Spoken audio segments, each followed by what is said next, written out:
En Al Día Noticias, en emisora punto 5, invitamos al diálogo al concejal Álvaro Argote. Concejal, la situación que se está presentando en este momento en el suroccidente colombiano, usted que es del departamento de Nariño, ¿qué concepto le merece?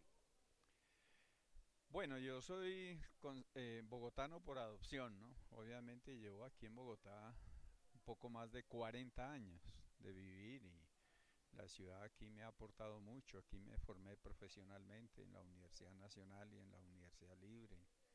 Aquí construí mi familia. Entonces, pues puedo decir que soy bogotano, pero de origen soy pastuso, nariñense. Y hoy hay una situación delicada con la gente de mi región, todo el departamento de Nariño, todo el sur del Cauca, buena parte del Putumayo, pues están padeciendo una situación calamitosa por la movilización en masa en zona de Rosas, en el departamento del Cauca. Entonces eso ha interrumpido las comunicaciones vía terrestre y estamos hablando de un poco cercano a 2 millones de habitantes que están incomunicados con el resto del país y es gente, en su mayoría, gente de muy pocos recursos y no puede meterse pues a la especulación del transporte aéreo, ¿no? Por eso hoy quiero ser muy solidario y llamar a la solidaridad nacional con esta población del sur del país que siempre ha sido desatendida. Y en el caso particular del gobierno del doctor Gustavo Petro, este sur del país tomó una fuerte decisión de acompañarlo, como quiera que el departamento que más votó por Petro proporcionalmente fue el departamento de Nariño. Entonces ahí hay una deuda histórica que hay que pagar, ojalá se resuelva pronto eso y se tomen medidas para controlar la especulación del transporte aéreo. Bueno, el presidente intentó llegar hasta la zona del desastre, pero el clima, el mal tiempo no permitió a la aeronave llegar hasta la ciudad de Popayán. De todas maneras, se alcanza a hacer el anuncio de adquirir algunas haciendas para reubicar a estas familias, que afortunadamente se evitó una tragedia por la acción de la Unidad Nacional de Gestión del Riesgo, y también la construcción de una nueva vía, una nueva carretera. ¿Cómo ve esos anuncios? Bueno, digamos que lo concreto que hay que hacer allí, por un lado, pues sí es la solidaridad con la calamidad de las familias que perdieron sus viviendas. Hay que ayudarles lo más pronto posible. Y lo segundo, pues una cuestión muy provisional que se tiene que resolver máximo en el curso de 60 días, digamos, que es la construcción de 2 kilómetros de una vía muy provisional que pueda permitir el paso que se rompió en la vía panamericana. Ya lo otro es un proyecto de más largo alcance, ese proyecto viene desde hace más de 40 años que se ha venido planteando de que por la falla ecológica que hay allí en esa zona, que no es la primera vez pues que hay esta movilización en masa de tierra ahí, se haga una nueva doble calzada de unos 70 kilómetros. Es una obra ya de más de 2, 3 o 4 años si se iniciara, que puede valer un poco más de unos 4 billones de pesos, de manera que en esa todavía no estoy yo muy esperanzado, ¿no? La esperanza es que se construyan estos 2 kilómetros, ojalá muy pronto. Concejal, hay contradicción en el presidente Gustavo Petro, quien hace poco criticó la construcción de carreteras 4G, que son de esas mismas que se están necesitando ahora para el departamento del Cauca, el suroccidente colombiano. Pues en esa parte específicamente digamos que no, porque esta es un tramo de la carretera panamericana que viene desde Buenos Aires y se supone que está interrumpida en el tapón del Darién, aquí en el Chocó, que no se ha podido hacer eso, ¿no? Y que llegaría hasta Canadá. Esa es la famosa vía panamericana, pues. Entonces, este tramo en el sur del país cruza por los departamentos del Cauca y el departamento de Nariño y se junta con la carretera panamericana del Ecuador, que afortunadamente está en muy buenas condiciones. Entonces, allí no tiene relación con las vías 4G que se implementan en detrimento, lo cual tampoco es malo, ¿no? ¿Sí? Pero sí se ha despreciado mucho las líneas férreas en Colombia, ¿sí? Es que si, pues yo no soy tan recorrido, pero pues conozco un poco de cómo se mueve el transporte terrestre en Europa y se mueve y en los Estados Unidos mismos se mueven pues a través de las líneas férreas, hoy en trenes de altísima velocidad de 300, 400 kilómetros a la hora y aquí no se ha podido hacer eso. Y eso es algo que, mire usted, en el pasado, estamos hablando de hace 100 años, ¿sí?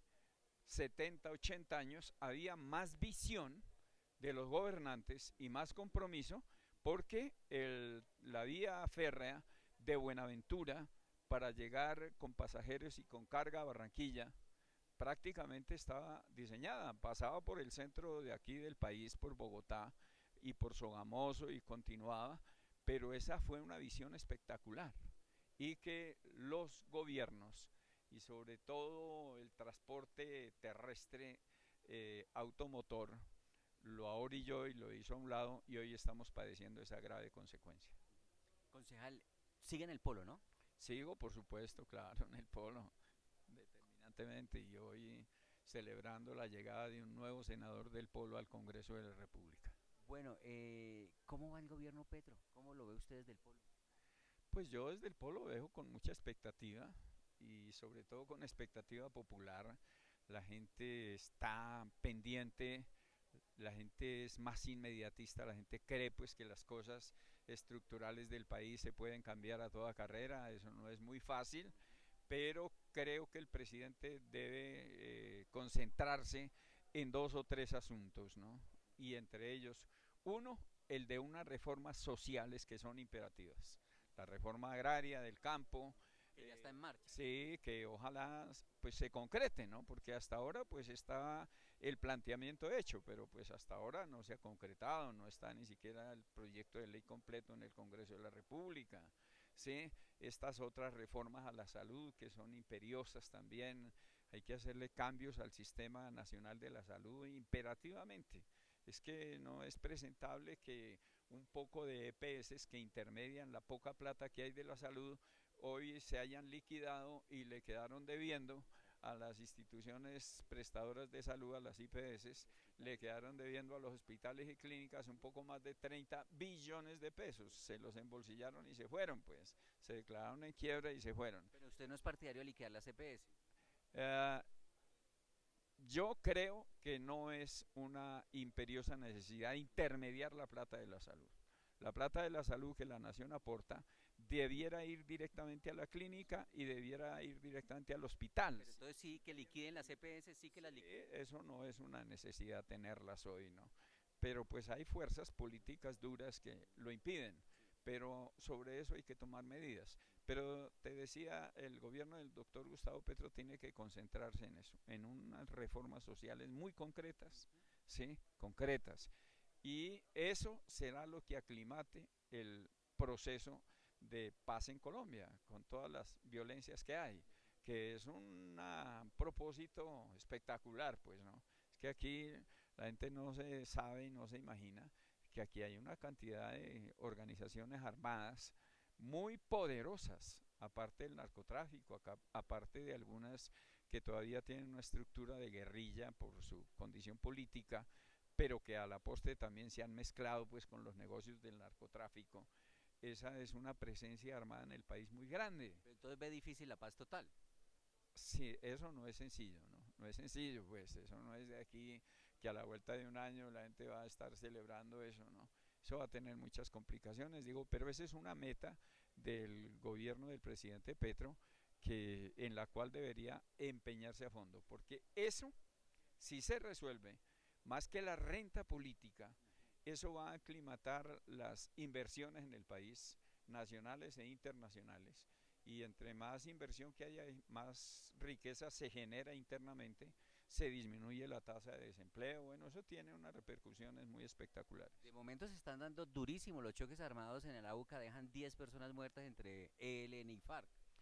Mire usted, sí, fíjese que han aceptado estas organizaciones, con excepción del ELN que está estudiando, el cese bilateral de fuegos, pero entre ellos no, se están dando candela. ¿Por qué? Por la disputa de los territorios en cuanto al negocio de las rutas del narcotráfico. Eso es una economía muy dañina en el país y nos ha llevado a nosotros a someternos a la inmensa mayoría de los colombianos a esa circunstancia pues que afecta mucho la situación de la seguridad, hasta las personas que poco tienen o no tienen nada, ¿no? quisieran que les resolvieran la seguridad. Profesor, a propósito del narcotráfico, el presidente ordenó no ir tan rápido con la erradicación de cultivos ilícitos. El presidente visitó una de las regiones, o las ha visitado todas, ¿no? Él ha estado en el Catatumbo y estuvo en el Putumayo, en Nariño, que son las regiones pues donde el narcotráfico ha cobrado mayor enraizamiento últimamente, con mayor número de hectáreas cultivadas. Entonces ha encontrado, cuando uno viaja por las regiones, yo viajo por el territorio, allá en el caso del Cauca y Nariño, ¿no? Y encuentro pues que los campesinos de a pie, no gente con mayores cultivos, 10, 20, 30 hectáreas de cultivos de coca, sino campesinos que tienen una hectárea donde tenían pan coger, ¿sí? Ahora pues encontraron que les es un poco más rentable cultivar coca y que la pueden sacar con facilidad, que van y se la compran allá, y entonces ellos no van a gastar su tiempo metiéndose a cultivar yuca y tener que sacar la yuca, lomo de mula, pues a una carretera y, sí, y el mercado muy restringido. Entonces el presidente ha entendido que en el narcotráfico hay varios estratos, ¿no? Entonces está el estrato de a pie, que son los campesinos que cultivan, pues hay que tener consideración con ellos. Hay que atacar la red financiera del narcotráfico, duro pues, ¿sí? Y en ese sentido entiendo que él ha expresado que, pues, que esto es un cambio progresivo, les ha ofrecido a los campesinos en el Putumayo que vayan desistiendo del cultivo de coca, ¿no? Y que podría financiarle para la transición a otros cultivos una mensualidad de hasta 3 millones mensuales. Es un compromiso muy duro, pues, ¿no? Muy fuerte, pero digamos sería una experiencia para que la transición se pueda hacer, porque usted no le puede pedir a un campesino que deje de cultivar coca y se meta a cultivar cacao cuando el cacao produce a los 5 años, pues, y entonces durante los 5 años de qué va a vivir, pues ese fenómeno hay que entenderlo. ¿En el Polo ya hay candidatos o ya tienen candidato para la alcaldía de Bogotá? Institucionalmente no, ¿sí? Pero pues hay que ponernos en esa tarea también, porque en el pacto pues hay varios sectores que confluimos ahí. Lo cierto es que habrá en el pacto por lo menos unos 3 o 4 o 5 candidatos, y entonces esos candidatos a lo mejor hay que someterlos a la consulta popular a ver por dónde es la cosa, ¿no? Porque ahora con 2 vueltas, ¿sí? Para la elección del alcalde de Bogotá hay que afianzar muy duro el candidato o candidata que el pacto vaya a presentar. ¿Y usted está pensando en ser candidato por el Polo? No, no estoy en ese propósito. Yo soy muy objetivo en la política, muy objetivo. Si tuviera la posibilidad real, ¿no?, de entrar a competir en una consulta popular con otros candidatos, lo haría porque yo soy una persona capaz, conozco la ciudad, conozco sus principales necesidades y también me he ido forjando con la experiencia que tengo en el Consejo de cuáles son las propuestas de solución más importantes, pero en el campo de la competencia electoral pues no tengo la posibilidad, y entonces uno no puede ponerse a hacer aspavientos, pues como veo algunos y algunas que se postulan para luego llegar a ser candidatos al Consejo o a las JAL, ¿sí? ¿O esperar un cargo en la administración? Sí, o buscar por esa vía que después los puedan meter en la administración que pueda ganar, ¿no? Hay mucho oportunismo politiquero en eso. Pues, ¿y cómo le ha ido a Claudia López? ¿Le ha gustado? En un principio me gustó mucho más, ¿no? Al final ha ido terciando más por el lado de abandonar la causa social, mucho la causa social y la causa pública, ¿sí?